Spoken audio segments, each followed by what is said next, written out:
Hi guys, I'm Drake York. Welcome to the first edition to Dirt Talk with Drake York, and I'm here with my first guest, the Shark, Sean Becker. It's good to have you. Thank you. I'm glad you have me. So, I know you've won a lot of championships in your career. So, what does it take for you and your team to come out on top every single season? Well, it's like you said, it's the whole team effort, basically. I feel like I've just been really lucky and gotten together with good car owners and good crew chiefs too that set up the car each and every week. And you to win a championship, you really have to have the maintenance. It's the maintenance in the shop that wins the championship because you can't have any failures, no mechanical issues, and to put a whole season together, it's tough. But I've been really lucky, and we've had a few throughout the seasons. Well, you're mostly known for your success in sprint cars, but why haven't you tried something different like a non-wing sprint car or a midget? Yeah, I've only been able in a midget a few times. You're right though, I haven't tried non-wing sprint cars. I actually haven't had too many opportunities or too many chances or people calling me to get that. So basically I just kind of focused on the wing 410 cars. Like that's what my dad raced, was the wing sprint cars. So once we started in that, kind of just headed in that direction, and that's kind of where we stayed. What was your favorite type of car to drive? I mean, I know you drive sprint cars mainly and then outlaw karts, but my parents also told me you drove some modifieds. So yeah. What was your most favorite one to drive? Well, yeah, it's funny because like I was actually talking to like Colby Copeland about this recently, and we were having the discussion on whether we would pick a sprint car or an outlaw kart, because outlaw karts are really fun, and I've been racing them for so long. It's kind of like a bicycle to me. I just jump in it and I feel like I know what I'm doing in there. But I don't know, you can't compare anything to the speed of a wing sprint car. So I mean, those things, it sucks you back in your seat and you go flying. It gets really exciting. But the midgets, actually, I only raced those a few times, but those are really comfortable. Like I was scared, like being non-wing, you have to kind of sling the car, get it sideways into the corner. So I was scared you might hook a rut or whatever and flip over. But midgets, I think compared to non-wing sprint cars, they're actually really steady, and you can actually attack them pretty aggressively and still feel comfortable in the car. So the midgets are fun, but I mean, the wing sprint cars, that's my bread and butter. That's what I prefer, I think. Now that you have a family, how has that changed you as a driver? Yeah, and that's a good question because, yeah, we just had our second baby that we added to the family. So, yeah, you crashing, you definitely, that weighs on your mind a little bit more. You want to be safe in there, and yeah, you want to come home from the weekend and still want to stand up. You still got a back that's holding you up and still got good strong knees. So no, it's a good question because it definitely weighs on your mind a little bit more when you have more responsibility with the family, but it definitely doesn't take away from the competitive nature that you have. So every time I'm out there, I'm trying to win, but definitely you're trying to be safe out there too.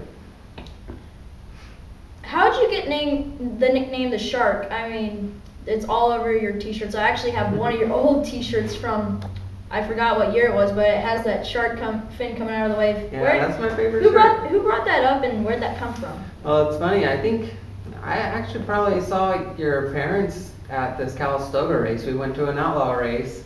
I've always liked sharks when I was a kid, loved the movie Jaws and things like that. But we went to a race in Calistoga as an outlaw race, and they had like a track shirt there, and it has a big great white shark, and it said "Attack the Track." And I thought, well, that's pretty cool.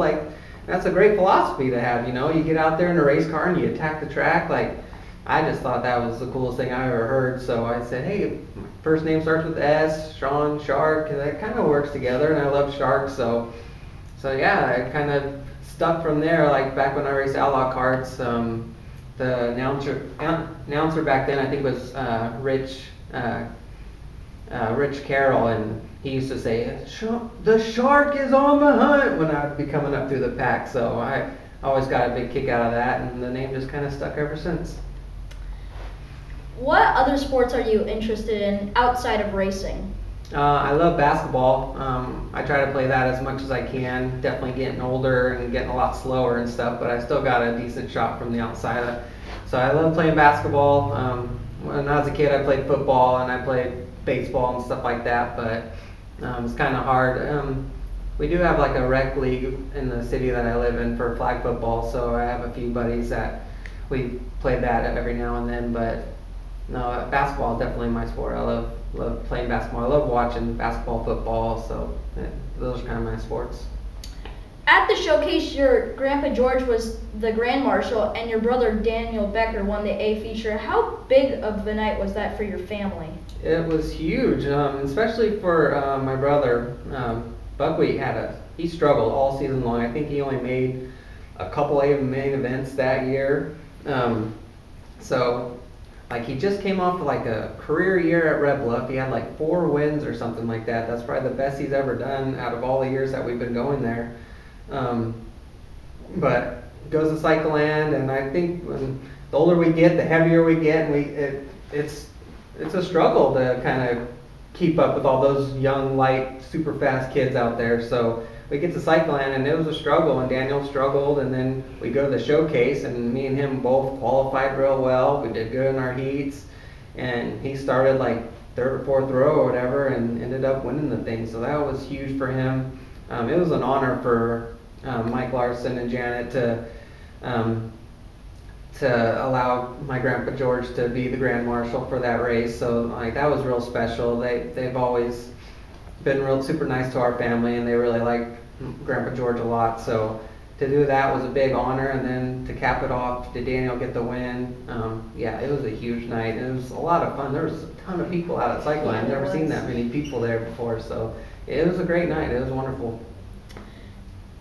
What do you guys eat after the races? Like my family, after the races, we came home, we're tired, and we turned on the TV, get some hot dogs and eat them. Yeah? Do you guys eat something always after the races? Well, it's funny because I think most drivers tend not to eat at the racetrack, and I'm not that way at all. Like I gotta have something in me. I gotta fill my belly somehow. Like Andy Forsberg always teases me. So man, I'd throw that up if I ate that burrito, because I always tend to have like a Chipotle burrito at the racetrack or something, or Lisa will get some sort of sandwich for me or something. So I always got to eat at the track. So afterwards, yeah, I'm too full to eat. But I do. My mom, every time we usually race Red Bluff or Cycling or something, we'd always get home pretty late. And she would always make us like Pillsbury chocolate chip cookies. Aww. So cookies and milk, that was awesome. That was a great snack for after the races for us. In 2012, you won a World of Outlaws prelim night. Do you consider that the biggest win of your career? Absolutely, and it wasn't a prelim night. It was an actual feature event, because I wanted to make sure of that too, because I thought I considered it a prelim night just because it wasn't the actual Gold Cup Saturday night. But it was a feature event. They paid the $10,000 to win. All the Outlaws were there, so I actually got to beat them in a feature event. So it was funny because I'm doing the Victory Lane interview and everything. Then we're walking off. I'm like, man, I wonder if they're gonna even count this, because I know like Kinzer has hundreds of thousands of Outlaw wins, but they don't even count the prelim races that I'm sure he's won hundreds and thousands of those too. So it was funny because I'm leaving Victory Lane. I'm like, man, they're probably not even going to count this because it was just a prelim night, but it was a feature event. So I was pumped up. My name will be in the record books, and for sure that's by far the biggest win of my career. Like I've been racing since I think my second ever race was at the Gold Cup in a 360, and that was in 2001. So been racing that race pretty much ever since. I think I only maybe missed 1 or 2 races from then to now. So to finally get one, it was huge, and yeah, I'll never forget it. What are your plans for the season? So talking to Dan Minnie in the 75 car, we're gonna have about 35 or 36 shows so far. Wow. Yeah, so it's really exciting. Mostly at Chico. We're gonna travel a little bit to Placerville and maybe Stockton a few times. There's a few tentative shows in there, so we might not make all 36 shows that we have planned, but yeah, it's a ambitious schedule for us, and I'm really excited because I love being in that car. It's a super fast car, and then was talking to Dan Monoff a little bit. We're probably, I don't have anything for like a Civil War ride as of right now. Yeah, I'm still trying to sit down with Dan Monoff and talk about a schedule, but we're probably going to hit most of Placerville point shows and maybe a couple Civil Wars now and then. So hopefully I can get up to like 45 or 50 shows by the end of it. So it should be a full year.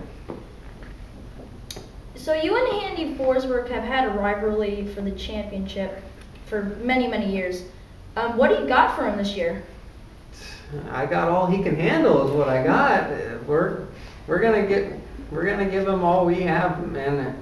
Placerville is his track. He owns me at Placerville. Like, I tried to go for points one year with the 2SB car. We were fast in the 2SB car. We went to Placerville and tried to get the championship from him there, and we couldn't do it. Like, he owns that place. He's awesome there. But yeah, hey, he's the one that's gonna do it. Like, he's good everywhere he goes. It seems like no matter what schedules that we both kind of put together, we always tend to be racing against each other. So yeah, it's one of the best friendly rivalries that I've ever had in my life. But yeah, he's the kind of guy that I like rooting for him. He's one of my favorite drivers to root for and to watch when I'm out on the track, but he's also one of the ones that I love beating the most. So hopefully we can get him again this year. So we all know the Daytona 500 and the Super Bowl are coming up. First off, who would you like to win the Daytona 500? Well, I would have said Tony Stewart for him being his last year, but man, hurt his back, so hopefully he's okay. But well, I mean nowadays every single race I'm rooting for Kyle Larson to win. He's our guy, right? Smoke will rise. Absolutely. No, that was a sad deal. So hopefully he gets better. Last I heard, he was maybe going to be out 3 months or something like that. So we'll have to wait and see. But yeah, if Smoke can't do it, hopefully Kyle Larson can. And then the Super Bowl?